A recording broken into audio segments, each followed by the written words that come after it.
অষ্ট্ৰেলিয়াত ধুলিতছাত টিম ইণ্ডিয়াৰ গৰ্ব আৰু সিডনী টেষ্টত যিদৰে টিম ইণ্ডিয়া পৰাস্ত হ'ল তিনিটা দিন ভাল সম্পূৰ্ণকৈ খেলিব নোৱাৰিলে টিম ইণ্ডিয়াই আৰু তাৰ পিছত বৰ্ডাৰ গাভাস্কাৰ ট্ৰফি টিম ইণ্ডিয়াৰ হাতৰ পৰা এক প্ৰকাৰ উলাই গৈছিল যেহেতু কিন্তু সেই ট্ৰফিটো ড্ৰ কৰাৰ শৃংখলাটো ড্ৰ কৰাৰ এক সুবৰ্ণ সুযোগ টিম ইণ্ডিয়াৰ ওচৰত আছিল কিন্তু কৰবাত টিম ইণ্ডিয়াৰ এই যিটো দল আছে খুব এটা বেয়া ফৰ্মৰ মাজত গৈ আছে আমি দেখিছোঁ কিন্তু সকলোৱে আশা কৰিছিল যে কালি যি ধৰণেৰে ভাৰতৰ বলাৰসকলৰ যি আধিপত্য দেখা গৈছিল তাৰ পিছত ভাবিছিলোঁ যে বেটছমেনসকলে যিসকল সম্পূৰ্ণ সিৰিজটোত এই সিৰিজটো বুলি নহয় ইয়াৰ আগৰ পৰা যি নিউজিলেণ্ড যি ভাৰতলৈ সেই ইণ্ডিয়াক ঘৰৰ মাটিত হোৱাইট ৰাছ দি থৈ গ'ল তেতিয়া আশা কৰা হৈছিল যে নাই কিবা এটা শিকিব আৰু তেওঁলোকে নিজৰ যি সন্মান ৰক্ষাৰ বাবে যুঁজ চলাব আচলতে সন্মান ৰক্ষাৰ যুঁজ আছিল টিম ইণ্ডিয়াৰ সন্মুখত যিমানে বেয়া পৰিস্থিতি নহওক কিয় এইখন খেল টিম ইণ্ডিয়াই ড্ৰ কৰিব পৰা অৱস্থাত আছিল টিম ইণ্ডিয়া জিকিব পৰা অৱস্থাত আছিল কিন্তু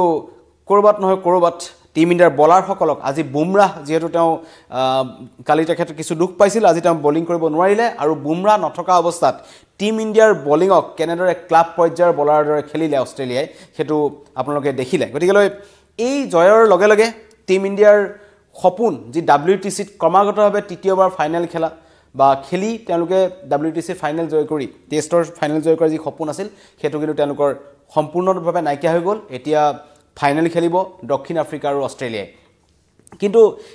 WTC ফাইনেলতকৈও এই যি মেটচখন যেহেতু যেনেদৰে কালি ৰোহিত শৰ্মাৰ এটা মন্তব্য দেখা পাইছিলোঁ তেওঁ কৈছিলে যে আমি হাৰিছোঁ কিন্তু এইটো নহয় যে আমি এতিয়াও শৃংখলাটো হাৰিছোঁ শৃংখলা আমি ড্ৰ কৰিব পৰা অৱস্থাত আছোঁ আমি ড্ৰ কৰিম এনেধৰণৰ মন্তব্য কৰিছিল যদিও তেওঁ মূল একাদশত নাছিল কিন্তু তেওঁৰ বাকী যিসকল প্লেয়াৰ আছে টিম ইণ্ডিয়াৰ তেওঁলোকৰ কৰবাত এটা চৰম ব্যৰ্থতা তাৰপিছত 3-1 ব্যৱধানত টিম ইণ্ডিয়াই এই সম্পূৰ্ণ শৃংখলাটো হেৰুৱাৰ লগে লগে এটা চৌদিশে সমালোচনা হৈছে সকলোৱে কৈছে যে টিম ইণ্ডিয়াৰ এই যিটো টেষ্ট দল যিটো বৰ্তমান সময়ত যিটো টেষ্ট খেলি আছে এই দলটো সঁচাকৈ এটা ভাল বা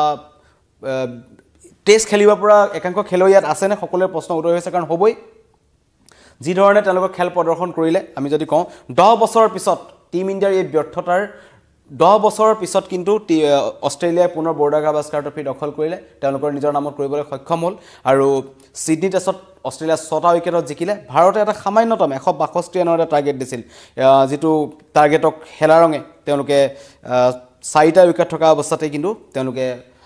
দখল কৰিবলৈ সক্ষম হ'ল আৰু 3-1 ব্যৱধানত এই ঐতিহাসিক শৃংখলাটো যিহেতু 2014 চনতে তেওঁলোকে লাষ্ট জিকিছিল তাৰ পিছৰ পৰা অষ্ট্ৰেলিয়া সেই ঐতিহাসিক জয়ৰ বাবে তেওঁলোক ভোকাতুৰ হৈ আছিল আৰু অৱশেষত এই যিটো দুৰ্বল ভাৰতীয় টিম যি দুৰ্বল ফৰ্মৰে ভাৰতীয় টিম গৈ আছে সেই টিমটোক তেওঁলোকে পৰাস্ত কৰিলে আৰু ইতিহাস ৰচিলে আৰু তাতেই মই ইতিমধ্যে কৈছোঁ যে অষ্ট্ৰেলিয়াত টিম ইণ্ডিয়াৰ যি গৰ্ব আছিল ধুলিতছাত হৈছে সমালোচনা হৈছে চৌদিশে যদি ক'বলৈ যাওঁ ভাৰতৰ যিসকল বেটছমেন বিৰাট কোহলি ৰোহিত শৰ্মা KL ৰাহুল ঋষভ পন্ত জয়সৱাল এই যি বেটছমেনসকলৰ যি প্ৰদৰ্শন অতি হাস্যকৰ কাৰণ ৰোহিত শৰ্মাই 5টা ইনিংছ খেলিছে বৰ্ডাৰ গাভাস্কাৰ ট্ৰফিত মাত্ৰ 31 ৰান কৰিছে তেওঁ অধিনায়কে 5টা ইনিংছত মাত্ৰ 31 ৰান কৰিছে আৰু তেওঁৰ ষ্ট্ৰাইক যি এভাৰেজ হৈছে 6.20 ভাবক এজন অধিনায়কৰ যদি 6.20 এভাৰেজত তেওঁ যদি খেলি থাকে তেন্তে টিমটোৰ অন্য খেলুৱৈসকলৰ কি অৱস্থা হ'ব ঠিক একেদৰে ঋষভ পন্তে 9টা ইনিংছ খেলিলে কালিৰ ইনিংছটো বাদ দিয়ক কালিৰ ইনিংছটো এটা যথেষ্ট টেষ্টত তেওঁ এটা T20 ইনিংছ খেলিছিলে যিটো খৰতকীয়াকৈ ৰান কৰিবৰ বাবে খেলিছিলে হয়তো 162 জেগাত যদি আজি 262 ৰানৰ টাৰ্গেট টিম ইণ্ডিয়া দিব পাৰিলেহেঁতেন কিন্তু বেলেগ হ'লহেঁতেন কিন্তু ঋষভ পন্তে কালি চেষ্টা কৰিছিলে কিন্তু তেওঁ আউট হ'ল 62 ৰান কৰিবলৈ কিন্তু তেওঁ 9টা ইনিংছত 255 ৰান কৰিলে তেওঁৰ এভাৰেজ টেষ্টত খুবেই বেয়া বৰ্তমান এই সিৰিজটোত 28.33 বিৰাট কোহলিৰ কথা কি কম সকলোৱে জানে চৌদিশে সমালোচনা হৈ আছে 9টা ইনিংছ খেলিছে মাত্ৰ 190 ৰান কৰিছে তাৰে এটা শতকীয়া পাৰি আছিল বাকি গোটেই 8টা ইনিংছত তেওঁ মাত্ৰ 90 ৰান কৰিছে আৰু তেওঁ এভাৰেজ হৈছে 23.75 জয়সৱালক তেওঁ খেলিছিলে কিন্তু তথাপিও তেওঁ যিমান খেলিব লাগে সিমান নহয় 10টা ইনিংছত তেওঁ 391 ৰান কৰিছে তেওঁ এভাৰেজ 43.44 ঠিকে আছে টেষ্ট ক্ৰিকেট হিচাপে যথেষ্ট ভাল খেলিছিল কিন্তু KL ৰাহুলৰ কথা ক'ব লাগিব 10টা ইনিংছত 276 ৰান আৰু 3.66 মূলত এই যি 5জন বেটছমেন আছে যিসকলৰ ভৰসা কৰি টিম ইণ্ডিয়া বৰডা গাভাস্কাৰ ট্ৰফি দখল কৰিম বুলি কৈছিল আৰু তেওঁলোকে WTCৰ সপোন দেখি আছিল সেইসকলৰ কিন্তু পৰিসংখ্যাবোৰ এনেকুৱা গতিকে ইয়াৰ পৰা প্ৰমাণ হয় যে টিম ইণ্ডিয়াৰ যিসকল বৰ্তমানৰ বেটছমেন আছে যিসকল খেলুৱৈ খেলি আছে তেওঁলোকে টেষ্ট খেলিব লাগে নে নালাগে তাক লৈ কিন্তু এটা প্ৰশ্ন উত্থাপন হৈছে বিশেষকৈ যিসকল ক্ৰিকেট বিশেষজ্ঞ আছে তেওঁলোকেতো কৈছেই ৰোহিত শৰ্মা বিৰাট কোহলি একাংশ জ্যেষ্ঠ ক্ৰিকেটাৰে এতিয়া টেষ্ট ক্ৰিকেটটো এটলিষ্ট বাদ দিব লাগে তেওঁলোকে টেষ্টৰ কাৰণে পাৰফেক্ট নহয় কাৰণ চক বিৰাট কোহলিয়ে অফ ষ্টাম্পৰ বাহিৰৰ বলত বিশেষ এটা ভংগীমাত তেওঁ যি কভাৰ ড্ৰাইভ কৰে সেই ড্ৰাইভটোৰ কাৰণে তেখেতৰ সকলোৱে জানে বিশ্বই জানে যে অফ ছাইডে যিটো কভাৰ ড্ৰাইভ খেলিব বিৰাট কোহলিয়ে সেইটো তেখেতৰ সিগনেচাৰ শ্বট হয় কিন্তু বৰ্তমান সময়ত সেইটোৱে হৈছে বিৰাট কোহলি আটাইতকৈ ডাঙৰ দুৰ্বলতা আৰু আমি দেখিলোঁ বৰডা গাভাস্কাৰ ট্ৰফিত তেখেতৰ যিটো দুৰ্বলতা সেই দুৰ্বলতাটো কেনেদৰে অষ্ট্ৰেলিয়ান বলাৰসকলে তেখেতক ব্যৱহাৰ কৰিলে তেখেতক কেনেদৰে যিটো সময়ত মন যায় সেইটো সময়তে আউট কৰিলে আৰু বিৰাট কোহলিয়ে সেই দুৰ্যোগৰ পৰা বা সেই দুৰৱস্থাৰ পৰা তেওঁক উদ্ধাৰিব নোৱাৰিলে আৰু তেওঁ চৰম ব্যৰ্থতা প্ৰদৰ্শন মই ইতিমধ্যে কৈছোঁ তেওঁ 9খন টেষ্ট 9টা ইনিংছ খেলিছে 9টা ইনিংছ খেলি পেলাই মাত্ৰ 190 ৰান কৰিছে গতিকে এয়া বিৰাট কোহলিৰ পৰা কোনোৱে আশা নকৰে যিমান এজন ডাঙৰ তেওঁ খেলুৱৈ হয় কিন্তু তথাপিও তেওঁ ফৰ্ম ঘূৰাই নাপালে যিটো কিন্তু চিন্তাৰ বিষয় ইয়াৰ পিছতেই টিম ইণ্ডিয়াৰ জুন মাহত ইংলেণ্ডৰ বিৰুদ্ধে কিন্তু টেষ্ট সিৰিজ খেলিবলৈ যাব তাতো অভাৰচিজ সিৰিজ হয় তাতো বাহিৰত খেলিব লাগিব বাউন্সি পিচ থাকিব ইংলেণ্ডৰ লগত সদায় এটা টাফ টিম ইণ্ডিয়াৰ এটা কণ্টেষ্ট হৈ থাকে তাত বলাৰসকলে টিম ইণ্ডিয়াক কিন্তু হলঠেকত পেলাব যদিহে এইটো টিম লৈ কিবা কাৰণত ইংলেণ্ডলৈ যায় তেন্তে আকৌ পুনৰ টিম ইণ্ডিয়া কিন্তু পৰাস্ত হ'ব গতিকে সকলোৱে প্ৰশ্ন কৰিছে গৌতম গম্ভীৰৰ যি প্ৰশিক্ষণ আছে তেওঁ অহাৰ পৰা বা কৰবাত নহয় কৰবাত কিবা এটা খেলিমেলি হৈ আছে অধিনায়কৰ লগত বা টিম ইণ্ডিয়া বাকি সদস্যসকলৰ লগত বেছি হাল খলনি কৰা হৈছে বুলি একাংশই ক'ব বিচাৰিছে সেইটোক লৈ প্ৰশ্ন থাকিব কিন্তু কৈছোঁ ৰোহিত শৰ্মা যিহেতু কালি মেচখন খেলা নাছিল তেওঁ জেগা শুভমন গিলে খেলিছিল প্ৰথমতে কথা ওলাইছিল যে নহয় তেখেতক উলিয়াই দিয়া হৈছে তেওঁ নীৰৱতা ভংগ কৰিছে তেওঁ নিজে কৈছে তেওঁ স্বইচ্ছাৰে এই মেচখন খেলা নাছিল তেওঁ দলীয় স্বাৰ্থৰ বাবে নিজৰ পৰা আঁতৰি গৈছে বুলি তেওঁ কৈছে গতিকে এয়া হৈছে টিম ইণ্ডিয়াৰ বৰ্তমানৰ দশা আৰু এই গোটেই যিটো সিৰিজ হ'ল তাত এজন ভাৰতীয়ৰ কথা ক'ব লাগিব যিজনে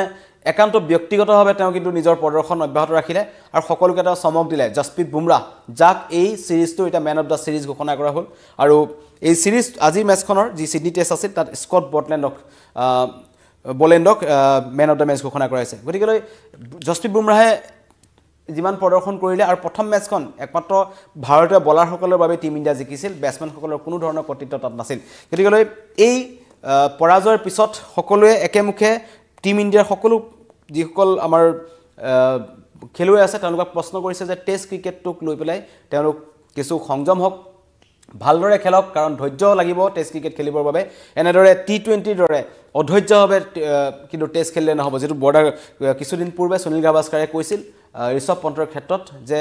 ধৈৰ্য নহ'লে টেষ্ট ক্ৰিকেট খেলিব নালাগে অন্যথা এইদৰে অৱস্থা হয় অষ্ট্ৰেলিয়াৰ ভূমিত গৈ পেলাই টিম ইণ্ডিয়াৰ যি 10 বছৰীয়া এটা ইতিহাস আছিল যে 10 বছৰে বৰ্ডা গাভাস্কাৰ ট্ৰফি টিম ইণ্ডিয়াই নিজৰ হাতত ৰাখিছিল কিন্তু 10 বছৰৰ অন্তত টিম ইণ্ডিয়াই ট্ৰফি হেৰুৱালে আৰু আজিৰ দিনটো এই ভাৰতৰ টেষ্ট ক্ৰিকেটৰ বাবে এটা অতি দুখৰ দিন বেয়া দিন মাত্ৰ 3 দিনো সম্পূৰ্ণকৈ এখন টেষ্ট মেচ খেলিব নোৱাৰিলে টিম ইণ্ডিয়াই যিটো দলত আছিল বিৰাট কোহলিৰ দৰে খেলুৱৈ ৰোহিত শৰ্মাৰ দৰে খেলুৱৈ KL ৰাহুল আছিলে ঋষভ পন্ত আছিলে গতিকে ইমান ডাঙৰ ডাঙৰ দিগ্গজ প্লেয়াৰ থকাৰ পাছত টিম ইণ্ডিয়াই 3 দিন খেলিব নোৱাৰাটো অতি লাজৰ কথা এটো দুৰ্ভাগ্যৰ কথা টিম ইণ্ডিয়াৰ বাবে মই আশা কৰিম যে এই যি পৰাজয় এই পৰাজয়ৰ পৰা টিম ইণ্ডিয়াই শুধৰণি কৰিব আৰু ইংলেণ্ডৰ যি সিৰিজ আছে আগন্তুক জুন মাহত তাত টিম ইণ্ডিয়া উজলি উঠিব কিন্তু উজলি উঠিবলৈ হলে টিম ইণ্ডিয়াই যথেষ্টখিনি শুধৰণি কৰিব লাগিব একাংশ খেলুৱৈ আছে যিসকল এতিয়া বৰ্তমান টিম ইণ্ডিয়াত ফিট নহয় তেওঁলোকক দলৰ পৰা বাদ দিব লাগে বুলি একাংশই কৈছে আৰু নতুন প্লেয়াৰ যিসকল নতুন খেলুৱৈ আছে যিসকলে ডমেষ্টিক ক্ৰিকেটত যথেষ্ট ভাল প্ৰদৰ্শন ৰাখিছে ৰঞ্জি ট্ৰফিত ভাল প্ৰদৰ্শন ৰাখিছে দুলীপ ট্ৰফিত তেওঁলোকে ভাল প্ৰদৰ্শন ৰাখিছে তেনেকুৱা খেলুৱৈসমূহক তেওঁলোকে চিনাক্ত কৰক তেওঁলোকে সিলেকশ্যন কৰক আৰু আগন্তুক ইংলেণ্ড সিৰিজৰ বাবে তেওঁলোকক লৈ যাওক কিন্তু এই মুহূৰ্তত কৈ আছো সকলোৱে যে দেখিছে টিম ইণ্ডিয়া বৰ্ডা গাভাস্কাৰ ট্ৰফি উদ্ধাৰ কৰিব নোৱাৰিলে পঞ্চমখন টেষ্টত টিম ইণ্ডিয়া টিকিব নোৱাৰিলে আৰু অষ্ট্ৰেলিয়াৰ বলাৰৰ সন্মুখত টিম ইণ্ডিয়াৰ বেটিং লাইনআপ টাচপাতৰ দৰে খহিল তাৰ পিছত 162 ৰানৰ যি টাৰ্গেট টিম ইণ্ডিয়াই দিলে বুমৰাহ অবিহনে টিম ইণ্ডিয়াৰ বলিং দিশটো কিমান দুৰ্বল সেইটো কিন্তু অষ্ট্ৰেলিয়ান বলাৰসকলে অষ্ট্ৰেলিয়ান বেটছমেনসকলে প্ৰমাণ কৰিলে ক্লাব ক্ৰিকেটৰ বলাৰৰ দৰে খেলিলে টিম ইণ্ডিয়াৰ বলাৰসকলক ধন্যবাদ